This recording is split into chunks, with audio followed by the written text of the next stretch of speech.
So, good afternoon. My name is Hassaniti. I'm Cyber Risk Director and Security of EVA Group, BSSI, from the Soprasteria Group. I have the pleasure this afternoon of moderating this roundtable, the package security.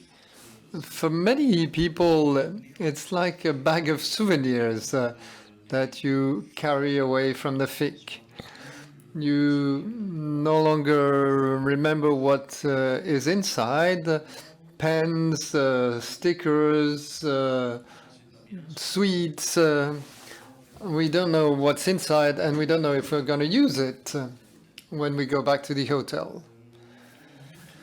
The objective of this roundtable is to empty the bag of package security and to examine everything that it contains to see what could be useful for SMEs and ETIs, MidCaps.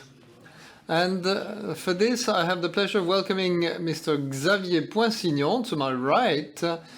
He's responsible for cybersecurity domain at SFR Business, and also Mrs. Phaedra Kluner, who's a Vice Director of CCB. It's the Belgian Cybersecurity Center. So, to start this topic,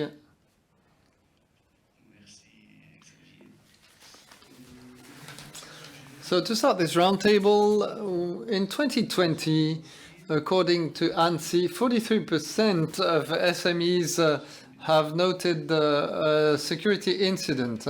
And this can be explained very simply by the fact that cyber crime actions are still targeting them, and even more due to the strengthening of the cybersecurity of large companies. So it is urgent to meet this need with cybersecurity offers that are adapted to the structures of SMEs and ETIs, such as the absence of CISOs, limited budget. And so the solution lies in the development of a packaged solution. So, Mr. Xavier Poinsignon will explain how we design and build a packaged offer, what we can find therein. Xavier, you have the floor. Okay, let me move the slides. So, good afternoon, everyone. I suggest to start with a few definitions when we're to talk about package offers, and then we'll talk about pure security aspects. So, packaged offer, what does it mean? It's a principle that a services provider will do to try to build an offer where it will include two types of products. So we'll have equipment and associated services to propose a solution to its customers. All this in the form of a simplified with a simplified pricing system. So here I'm talking about equipment, then I'll talk about security. And this can also be for services. You look for a service, someone who will intervene at your company, and you can also package a service. So this differentiates from the standard model where you purchase an equipment, a piece of equipment with its license, you install it yourself, and you will have to monitor it afterwards. Everything can be purchased in modules with integrators, but here it's not the package model, it's the Lego model.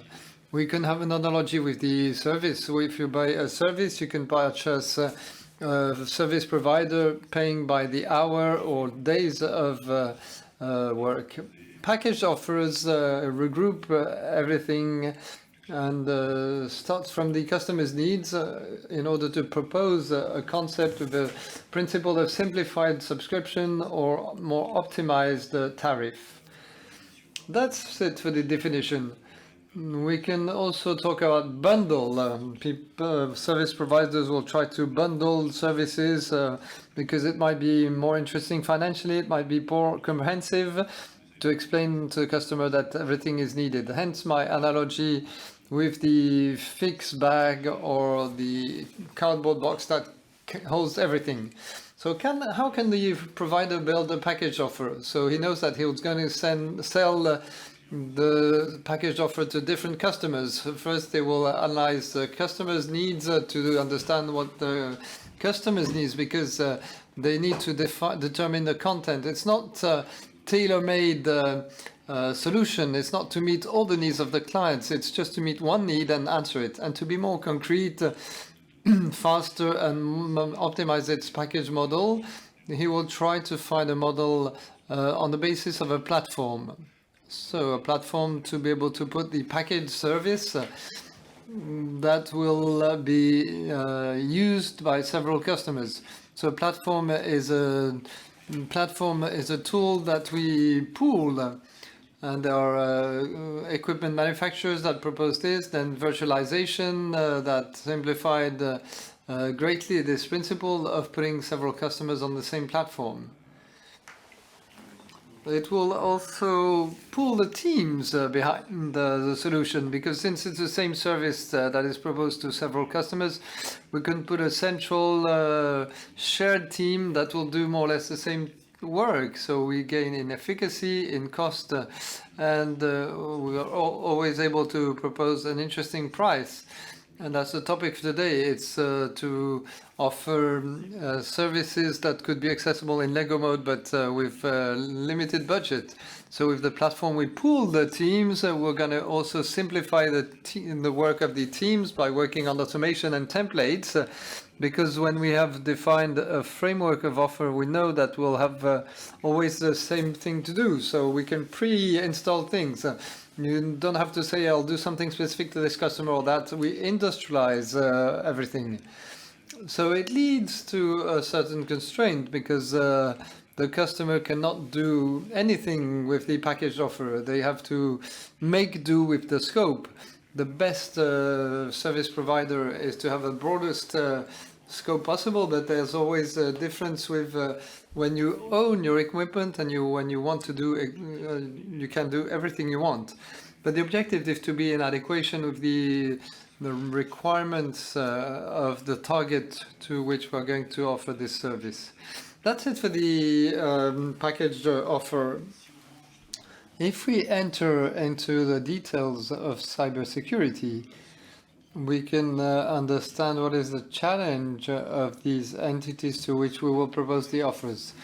It's true that packaged offers will be more applicable to SMEs or ETIs, but the big companies can demand tailor-made solutions.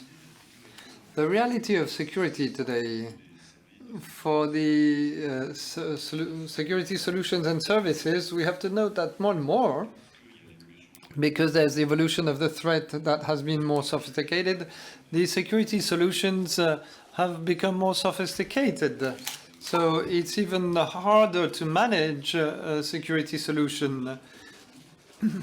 Then they work a lot because the threat is dynamic, is coming in permanently, and so there are and many security solutions use a principle of knowledge base, antivirus base, URL filtering base, and so we have permanently new viruses and websites, and we need to know if they are healthy or not. So it's a dynamic evolution of the solution, because the publisher has a knowledge base that is updated, and the equipment, security equipment, must be connected to this database, because and it's important, if the update is no longer done, immediately we move to an uncertainty state, because the new virus or the new dangerous website hosting a virus will be authorized, because it's not in the blacklist that has to be avoided. Why do I talk about that? It's just to show that managing security equipment today is very burdensome. It requires great rigor. And when I come back to the reality in the field, we see a lot of customers who tell us, I have a firewall, I posted it 3 years ago, I haven't touched it, or I have no one who is really working on it, I have not updated it over the last 3 years. Firewall is worse than a server, because a server you have to update it regularly, but you have to update any security equipment, just the security updates, not the databases. And since it's your first barrier exposed to the internet, it's even more important to be as updated as possible on your fortress wall. And because SMEs have no experts in-house, or they have a subcontractor, they didn't think about asking them to check the security equipment, then because of that we have firewalls that are not updated and security equipment that are not updated. And it's a pity because the security level becomes deteriorated. Then there's the issue of license that has to be renewed. It's like a warning coming from these equipment. But if no one checks, there's no license. If there's no license, there's no update of databases, and that lets new viruses go through. So I talked about the updates, and that's where it will be interesting. The suppliers of package solutions will integrate the updates of the follow-up of security of these solutions.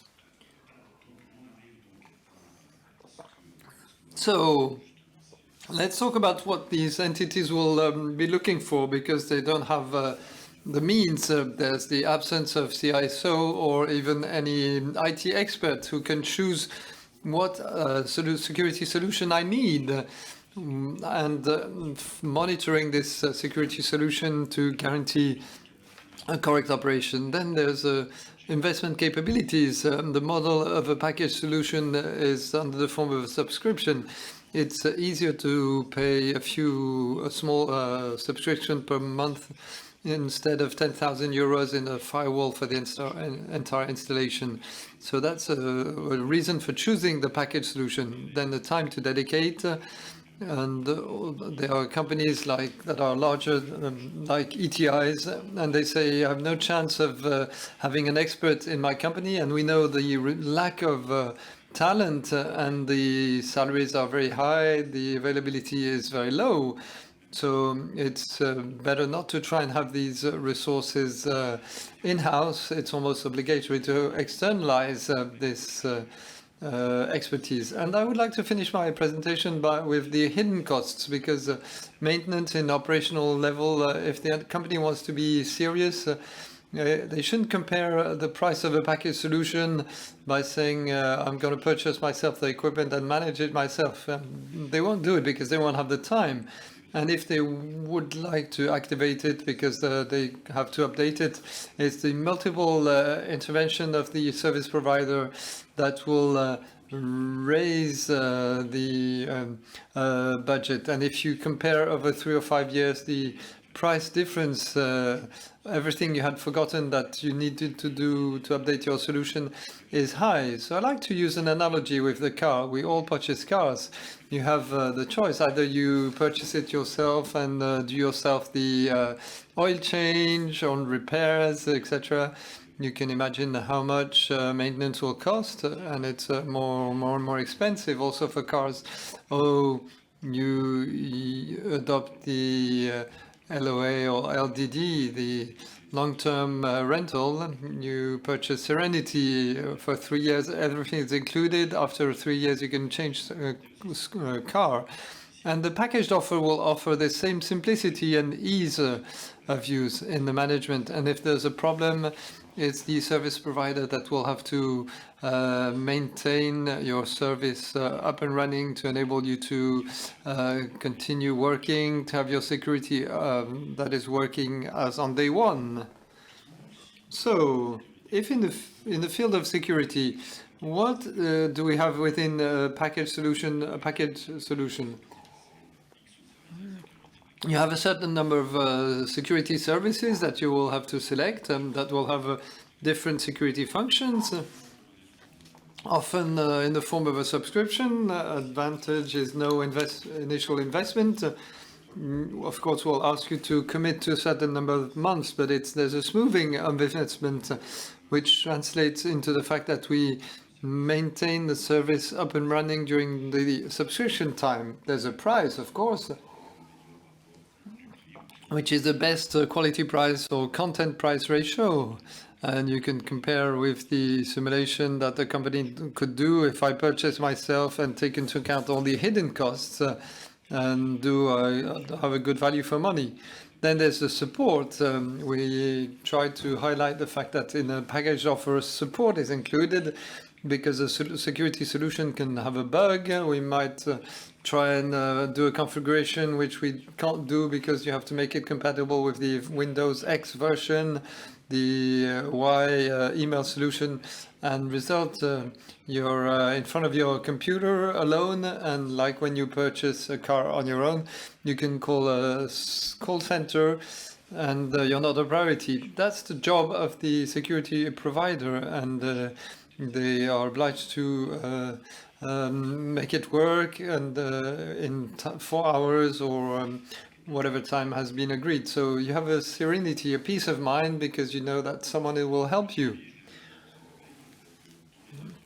Follow-up, I talked about it. In the package offers, you're expecting the supplier to update the antivirus, to make sure the antivirus is up to date, to put security patches, and there can be a certain time, but you can't demand having the very, very latest version, because the service provider must give you a stable service, so they will first have to qualify the latest version. So you might not have the latest version immediately.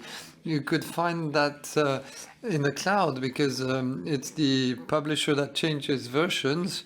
But when you have someone who builds an offer, there's the approval time, but it's for the stability of the service, and you can have a small time, and sometimes the new features are not indispensable immediately. So a few trade-offs. You have all these benefits that accumulate, this smoothing of the cost of the investment, the follow-up, etc. But you cannot do everything. If you're a good DIYer, there will still be a few limitations, but you have to balance what it includes and would I cope with doing everything on my own. So a few examples of packaged offers that you can find on the market. We have the firewall, or UTM if you want to have something more comprehensive. It's the archetype of what I was talking. UTM is Unified Threat Manager. It's antivirus, URL filtering, possibility to remotely connect people safely, the detection probe. And so if you want to use it to the fullest, you need to have this follow-up and permanent update. So it exists in package version, so you sort of rent, but actually you don't rent because the owner is the service provider. So you subscribe to a service, you have a firewall at your disposal. It can be either on-site for your internet access, or you have it at the heart of the service supplier's network. It's the case for operators, and you have your firewall instance that helps you to provide the service.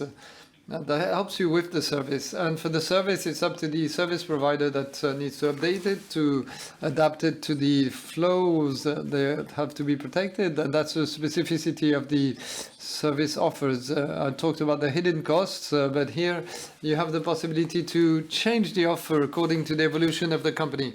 You're an SME of 100 people, and all of a sudden you merge with another entity, and you become totally staff. You want to double the flow, the bandwidth of your internet connection, and you realize that you had underdimensioned your firewall. You hoped that you would amortize it over 3 years, but then you have to rebuy something new. With a package service offer, when the price offer is based on the bandwidth, the service provider can ask you to upgrade the bandwidth. So you have this flexibility, and you have not lost any money or equipment that cannot be resold if it's because it becomes obsolete very fast. Then you have email security, which is often in the package offers. I have to go faster. Protection of workstations. That was also something which was very difficult to roll out and maintain. Now we have package solutions and have a short illustration to conclude. Proxy web, something that was very common, very difficult to maintain centrally, and requires to evolve according to the number of users, the internet consumption, and the package mode simplifies things. You pay per number of users, you don't really care about what equipment there is behind. And then nomad workers, it's the great boom we had with the generalization of teleworking with the pandemics. And here customers were asking themselves, do I purchase platform, or do I have a secure management of my nomad workers? So sometimes you have the service provider that can provide these services. And cloud protection, I mentioned it because it's part of the evolution of these SMEs and ETIs, which more and more adopt the cloud. And so the messaging went to cloud, CRM is gone to the cloud, and security has to follow. So here we leave the world of appliances because everything is in the cloud. So you have to recreate your security in the cloud. But the advantage is that the cloud has also already this notion of platform, mutualization, instantiation. So the security solutions auto-package themselves when you start migrating to the cloud. If I have 1 minute left, I will conclude with my illustration, and then if you have questions, you'll be able to ask them. So I wanted to show you the evolution regarding the protection of the workstations. In the 80s, we were talking about workstation antivirus. It was already complicated to manage. You had to deploy them and maintain them with the update of the signature databases. And over the last years, we had an increase in EDRs. EDRs improve the detection and management of the workstation, but also first evolution, it is managed by a central platform, which is almost all the time in the cloud. So we already simplified things, and for the service providers is enabled to regroup all the customers they were managing onto central platforms, so automatic platformization, and therefore to implement pool management. So we are able to propose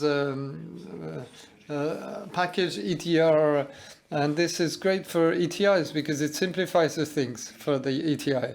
But the threat is constantly evolving, so you no longer just have to manage your EDR. And for those who have worked on that, we have to extend detection. And we reach what the key accounts are able to do for millions of euros. We can hope to have a SOC, Security Operations Center. And before, for an ETI, it was impossible to have a SOC. But with the evolution of this technology, with this platformization, with this cloud grouping of solutions, suppliers are able to offer services that were inaccessible in budget ranges, simplicity of management, thanks to the mutualization or the pooling with respect to these ETIs, but this will also be done for SMEs with higher constraints. So that's it for my illustration. Packaging is in progress, and more solutions are going to it for security reasons. Thank you very much, Xavier, for this presentation. We'll leave the Q&A session for the end of this session. I will now give the floor to Mrs. Cloner, who will talk about the national Belgian approach regarding the situation of SMEs, cybersecurity, and the implementation of a dedicated portal. So Fedra, you have the floor. Thank you very much. I will try to take the hand on the computer. Okay, just to set, there's a few words regarding the context. CCB is the Belgian Cybersecurity Center. We are the equivalent of ANSSI in France, but in Belgium. So we offer more or less the same type of services. We have the same type of missions, but we are much smaller because we are Belgium. We've been established since 2014. I'm not going to show you everything we do, but maybe explain a little bit the services we offer for companies, organizations, and more specifically SMEs. Since April 2019, we are also the national CERT and the authority in charge of monitoring and implementation of the NIS directive, which is not yet fully dedicated to SMEs, but since we are changing NIS to NIS2, there are a lot more SMEs that will be concerned with these problems and that will have to become secure. And maybe that's where we'll have a small problem. What does CCB? We implement the Belgian strategy in terms of cybersecurity. We coordinate all stakeholders who have a role to play in cybersecurity in Belgium. So we oblige no one to do anything, and it's a bit Belgian characteristic. And the stakeholders of cybersecurity is institutions, but also around the table, representatives of the public sector, private sector, academia, etc. We spend a lot of time with little staff regarding the adaptation of the regulatory framework, and Europe is very active in terms of regulatory framework. So we work a lot on this topic. We work also on crisis management, the implementation of standards and guidelines for public institutions, etc., etc. So unlike ANSSI, as I have understood, and it was confirmed several times, they care about EVIs and administrations. For CCB, we are supposed to care for everyone. So that's administrations, operations of essential services, companies, but also citizens. Of course, we don't offer the same type of service for Mrs. Smith than for critical infrastructure. If Mrs. Smith has a phishing attempt, the CERT will not go to Mrs. Tartampion or Mrs. Smith to treat the phishing email. So we implement a lot of actions for these different target audiences. And up to recently, we had a certain number of actions for the companies. So these actions were mainly the broadcast or dissemination of policies, guidelines, how to implement your security plan, how to have cyber security and information security, but we were limited to that. We then realized that for SMEs, we also had specific actions. We had published small guides for SMEs with securing rules, for basic level, for more advanced level. We had organized webinars, so it was very nice, but it was not enough. So here I have a list of numbers giving the situation of SMEs, but it's more or less the same thing in all the countries of the world. The SME is not very secure for many excellent reasons. The objective is not to say, well, SMEs are doing crap. It's false, but SMEs have other things to focus on and don't have the resources to be secure enough. I took the figures of ENISA, of certain surveys carried out by federations such as Agoria, insurance companies, etc., that give an idea, quite comprehensive and sometimes contradictory. But the basic idea is SME is not well protected regarding the situation with SMEs in Belgium. In Europe, these figures were published 2 weeks ago by Europol or something like that. 30% of SMEs are victims of cyber incidents. Not only SMEs, of course, administrations. We know that everywhere. Belgium is a country of SMEs. 98% of companies in Belgium are SMEs, so we'd better care for them. If we don't protect them, we don't protect Belgium. And 2020 was a crap year with COVID, teleworking, etc. In the large administrations and companies, it was not easy, but at the SMEs, it was not easy. They were not equipped. Some used their personal computer to start working for their SME. And of course, since awareness and maturity are not fantastic in SMEs, it gave a lot of security problems. So there are only 22% of Belgian SMEs and very small companies that are protected by a professional IT specialist internally or externally. So there's no culture of cybersecurity at the SMEs level, but although it's improving, 8 companies in 10 have been victim of an attempt. So I didn't say that out of 10 had been hacked. But they have been targeted by an attempt of cyber attacks. Of course, we're all cybersecurity professionals, so it's not a surprising figure. 60% of Belgian companies have been hacked, and 30%, and maybe it's more than 30%, but it's a survey that gives this figure, and surveys are always right. 30% of companies think that they will be hacked in the near future. They're very optimistic. Of course, in 2018, the number of attacks that were targeting SMEs increased by 194%, and this figure increases all the time, but it's the same thing for larger companies, not only for SMEs. We also have a lot of IT security incidents in Belgian SMEs with an unavailability of IT services for an SME.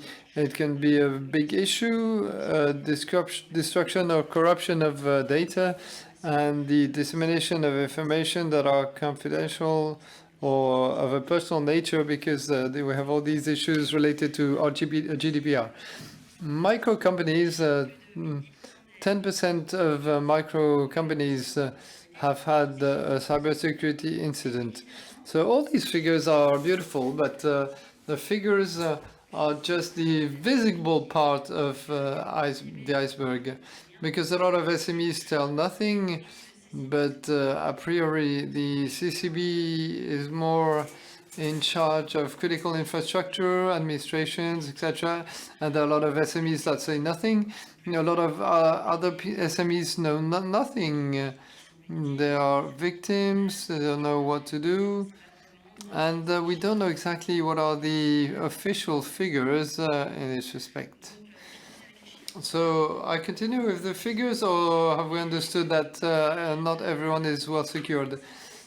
Well, what is interesting also is the cost of a cyber incident, because there's a certain number of studies that show that the price of a cyber incident is underestimated.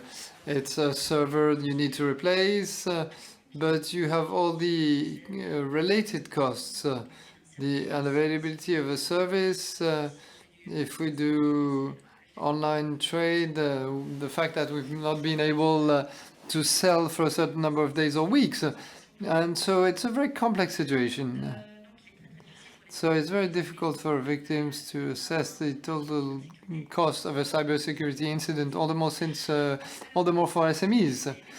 How can we protect SMEs? We have tried a lot of things with different administrations, including the Ministry of Economy, with federations of companies. We have organized and we've been organizing for years seminars, training sessions, webinars, so things that are very fun.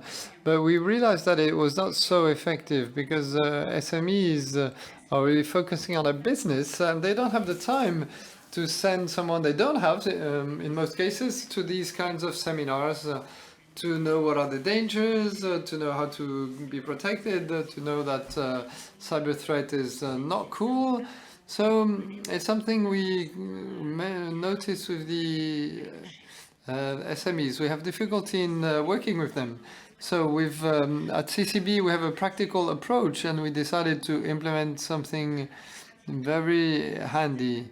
If you don't have the time, if you don't know how to do and don't have the resources, we'll help you implement something that will enable you to improve your maturity in terms of security, to be secure with respect to cyber threat and these kinds of things. Of course, there are a lot of technical solutions, and that's also the problem with SMEs. Often SMEs say, I'm not interesting for anyone, I will never be hacked. Or cybersecurity is very technical, I don't have money to implement 20 million of fantastic technology.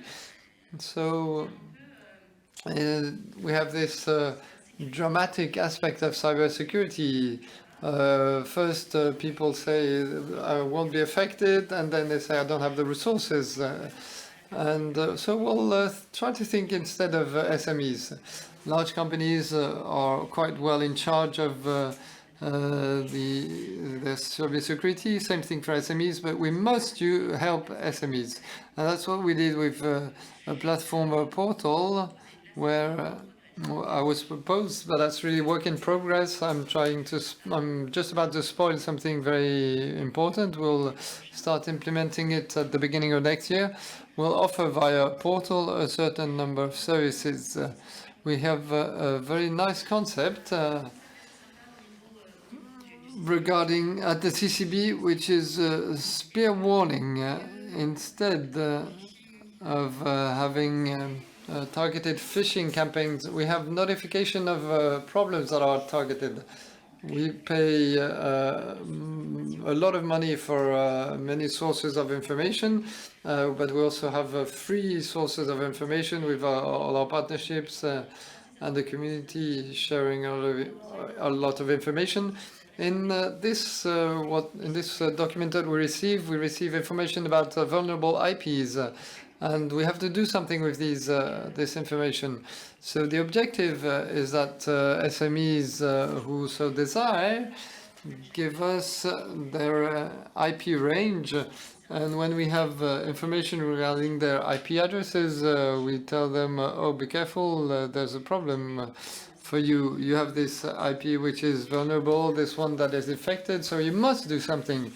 Good news is that we're not going to tell them, you have a problem, and let them go away panicked. No, the objective is to tell them what they must do to solve the problem. You must install this or that update, you have to do this or that, what kind of threat. If I were you, I would do that. So that's one of the first services we are going to offer. We'll help them implement their cybersecurity policy. They can ask, but we'll never help them. We'll never do it for them, but we'll help them with putting at their disposal a cybersecurity template, policy template that has to take into account this technical aspects, but also organizational aspects. It has to take into account information related to human resources, then the human factor, because that's what we need to demystify. Because indeed, cybersecurity and threats, it's a real human problem or a great opportunity, because there are a lot of SMEs that don't raise their staff's awareness to cyber issues and phishing, which is always the origin of already 80% of cyber incidents. What we also do is awareness raising with webinars, training sessions, etc., and will enable them to assess their maturity level. Because most of the time they don't want to know what is their maturity level. So right now we are finalizing an easy-to-use self-assessment tool to enable them to have an idea of their maturity level at different levels. So we're based on ISO 27001 and NIST standard that are the most applicable standards, and so they can have an idea of where it's blocking and if it's what we can do for it to block less. And in the end, the idea is that for SMEs that have a high cybersecurity level, to give them a label, certification, to tell them, okay, you worked well, you are secure in a correct manner. Of course, this label will be, well, here we're talking about self-assessment, but when it's our dream, will it be done? I'm not sure, but we are moving that direction. And the objective would be to assess the self-assessment that by people who say, okay, it's not bullshit, you're secure, and this label can give them additional value or competitive edge for their customers. That's very important. And of course, Cybersecurity Act certification, in our wildest dreams, we might do a certification like France does. So for us, it's a bit totally crazy, but that's what makes me excited. And CSA will give us the opportunity to reach this type of objective. And also, a service we're going to offer at the expense of the CCB is a quicksand report. We would like to offer the possibility to have a vulnerability scan every year to see where their problems are. There are a lot of scans that exist on the market. Here we're talking about package offer. Everything is in one place. They don't have to search. And of course, with our cybersecurity expert point of view, we'll offer them a solution that is not expensive for vulnerability scan to help them. Next to that, there are other initiatives. The coalition with public and private and academic stakeholders that does a lot of awareness raising for SMEs with packages for the awareness raising of staff of SMEs regarding phishing, backups, updates, with slides they can reuse internally.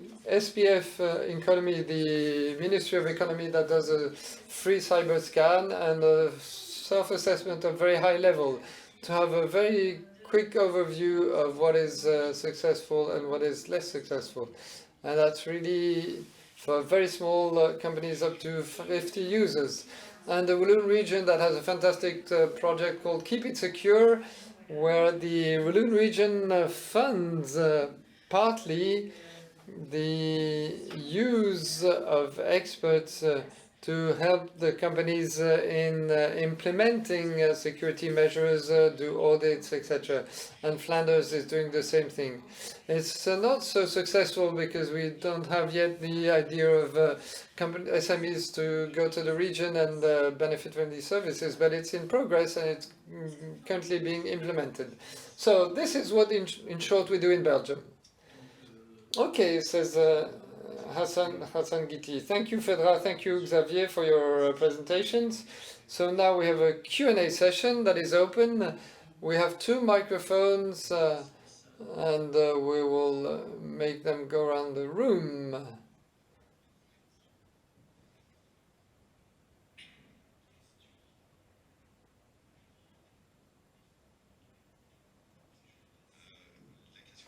Question for Xavier. I heard all the initiatives, and from what I understood is that you're also an operator, and it's more simple because the internet flows go through SFR, so you can propose a service. What would happen for an SME who has a free box from a competitor? To be provocative, what solutions could be placed at their disposal? Because either it's Orange Cyber Defense or SFR Cyber. Answer. There are a lot of providers of package solutions. Of course, we have the advantage of having our customers on our network, maybe less for SMEs, but for ETIs, the fight against DDoS attacks, it's what has to be done more upstream from the company, so we have to control our own backbone. We also develop our own security solutions that are called OTT. It's OTN, or over the network or over the top. So it's compatible with every operator. So we can offer a firewall solution that can be compatible with the access of another operator.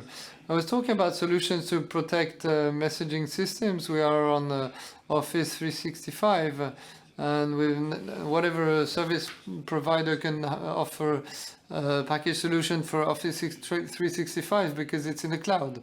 So there are a few things that are simpler when you control the chain, but many others are on mode OTD in the cloud on site, and you can watch Canal Plus TV by being on your neighbor's network. So internet has made things compatible with a great ease.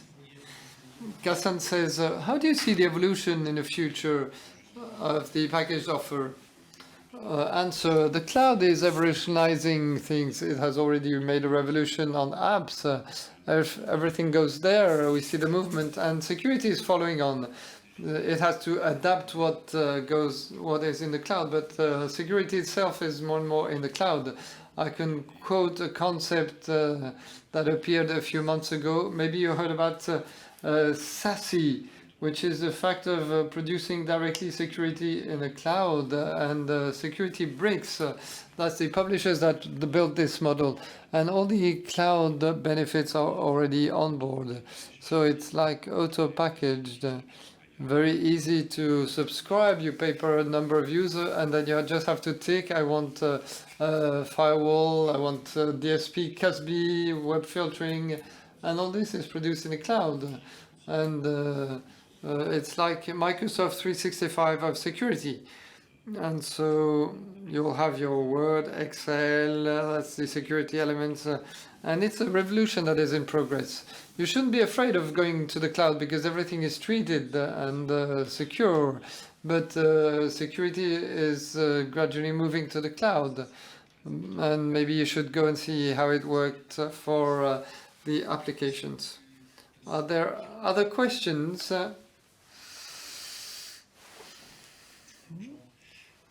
Thank you. Of course, selling a phone subscription is quite smart and easy because you use the word subscription.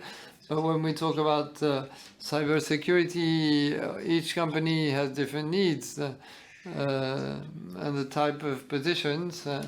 And so 10 phone subscriptions, you have a seller, and that's it.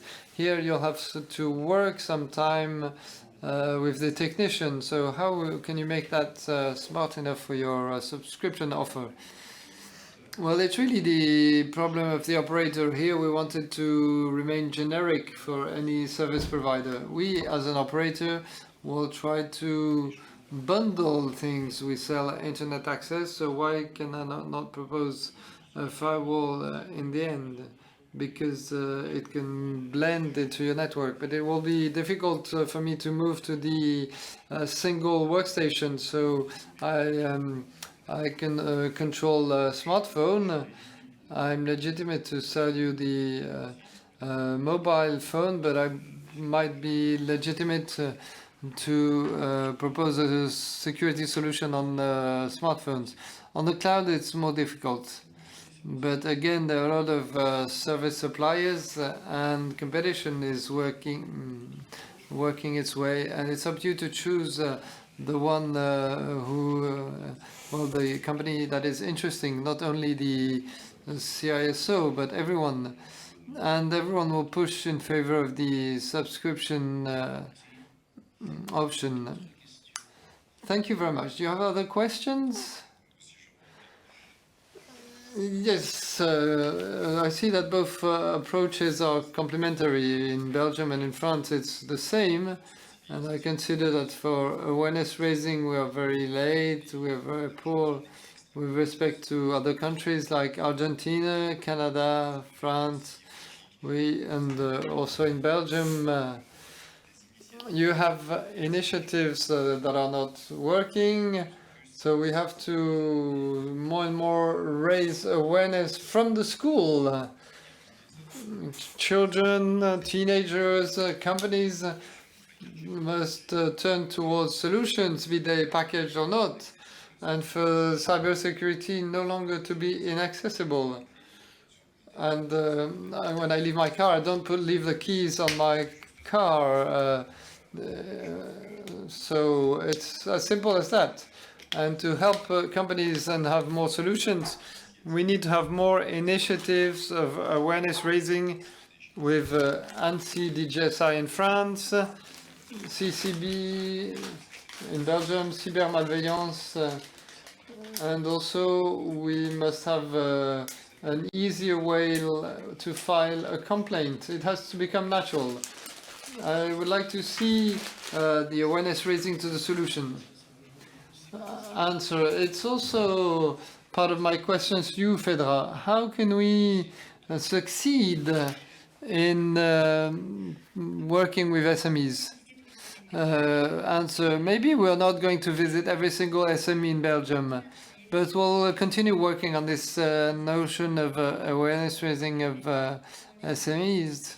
But as I said, raising the awareness of SMEs is not easy. It's not because we don't want to. It's the fact that circumstances make so that, well, for reasons that are legitimate and certainly linked to our awareness raising campaigns, but also to the functioning of the SMEs, it's complicated because often there's no IT manager at the SME who can be aware of an issue they don't understand. What we realize, and we did a dull picture of the story, for SMEs and all public or private organizations, we're more and more aware of the cyber issue. That's great news. In Belgium, we raise awareness a lot for citizens, and this is working pretty well because have awareness raising campaigns that are very effective and also very fun. And because a citizen is also a worker. You have cybermalveillance, and I'm a great fan of cybermalveillance, and we also work a lot on that. Awareness raising of citizens also works for workers, but there's a reality of the field that makes so that awareness raising in general is a bit complicated. It's a bit better, but it's still complicated. So if awareness raising is not working, and it's the same thing, let's help concretely the SME with concrete solutions to become secure, because you can raise the SME's awareness to the fact that cyber threat is really a problem, that you have to be aware of this or that, and explain why, what is a challenge, because often we tell them, oh, it's horrible, be careful for this or that, because phishing, ransomware, etc.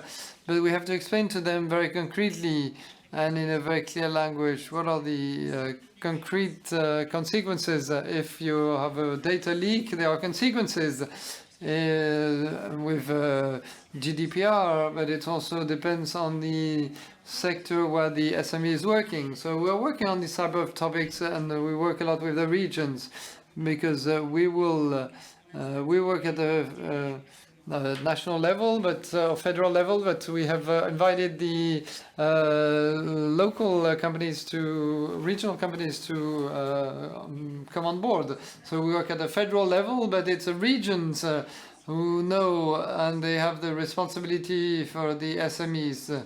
There's also a specific minister for SMEs and mid-class people, and we work with them because they know their customers. We know them a bit less. We are not always on the field. We are not so far away, but we are a bit less close from the field. So there's these kinds of things that go together. And for SMEs that will be concerned by the NIS2 directive, we will force them to register on our portal. So we'll have identified them. Thank you very much for that.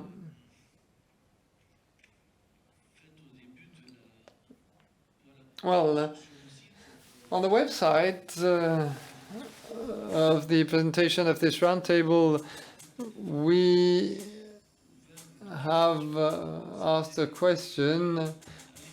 Should we go further and propose, as mentioned by the Senate, the instauration of a tax credit for any purchase of cybersecurity services or solutions? So here I turn to you, Xavier. And the question is, how can we fund and support the cost? Answer: when we talk about money, it can be an obstacle, indeed. Only favorable in receiving public subsidies with tax credit or other schemes to incite companies to react, and so that they can have a lower barrier to be able to start. I want to tell you that it exists already with France Relance and the Cyber Fund. There's 136 million euros that have been released in France, focusing on the public sectors with authorities that can benefit from the subsidy. And it has quite a great success because almost 100 million have been given out of 136, and we're close to the end of the program. And FEDRA, it concurs with what we were saying. It's not just purchase something and we'll refund part of it. There was a real approach for small structures, hospitals, municipalities, that have been targets of cyber attacks, and to enter into a journey. We would fund for free diagnosis, and then we subsidized audits to enable them to understand where they had to act. And in the end, third step, we help them to choose a package solution, cybersecurity solution. And it was well thought approach, and a lot of hospitals and municipalities were able to afford something regarding the cybersecurity. Fedra, you want to add something? Yes, indeed. As you saw in the regions, there are some initiatives. There's a Flemish region and the Walloon regions that have launched initiatives to help SMEs become more secure. It's fantastic, but the Flemish and Walloon regions expected a huge success, but they didn't find this enthusiasm of companies, and they're wondering why. And so for the Walloon region, the funding can go to 75%, or for the Walloon Flemish region, 50%. So it's already great, but it's apparently not as attractive as they would expect. So we give you money, but not so many people ask for it. So they're wondering why. They are maybe rethinking their communication strategy, but it's a strange result. Thank you very much.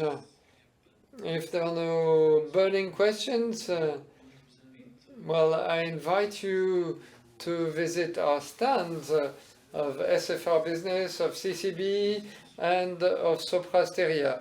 And if you come to the Soprasteria stand, we can talk about the SME box offer. And in just 2 words, it's a collaborative solution of cybersecurity for the protection of supply chains. We have rolled it out in the field of aeronautics, and the solution is deployed in the SMEs of the supply chain. So these are logs that are sent through security equipment that is put on the premises of SMEs, and the logs are centralized in a comprehensive infrastructure which is installed at Soprasteria, which enables to have a comprehensive vision of what is happening.